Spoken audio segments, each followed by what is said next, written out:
Hello everyone, welcome to another mini blog. তো আজকে আমি রেডি হচ্ছিলাম একটা শ্যুটের জন্য। হ্যাঁ, আমি একটা শ্যুট অ্যারেঞ্জ করেছিলাম, ভিডিও শ্যুট করতে যাওয়ার কথা ছিল, তো তার জন্য রেডি হয়ে নিয়েছিলাম।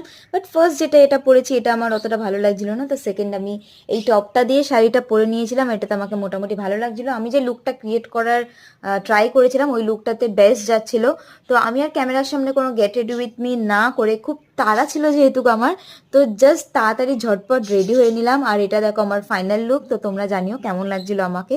তো খুব তাড়াতাড়ি এই লুকে আমার দুটো ভিডিও আসতে চলেছে, তো তোমরা পাশে থেকো আর আমাকে কমেন্ট করে জানিও আমাকে কেমন লাগছিল আর ভিডিওটা কেমন হয়েছে।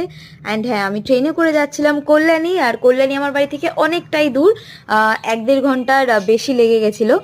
যাই হোক, বাট আমার ফটোগ্রাফাররা চাকদা থেকে এসেছিল, তাই আমরা কল্যাণীতে মিডল পয়েন্টে মিট করেছিলাম। ফটো তোলার তো কোনো ইন্টেনশন ছিল না, বাট তাও 2-4টে ফটো তুলেই নিলাম। তারপর সন্ধে হয়ে যাওয়াতে আমরা শ্যুট কমপ্লিট করে যে যার মতো বাড়ি চললাম।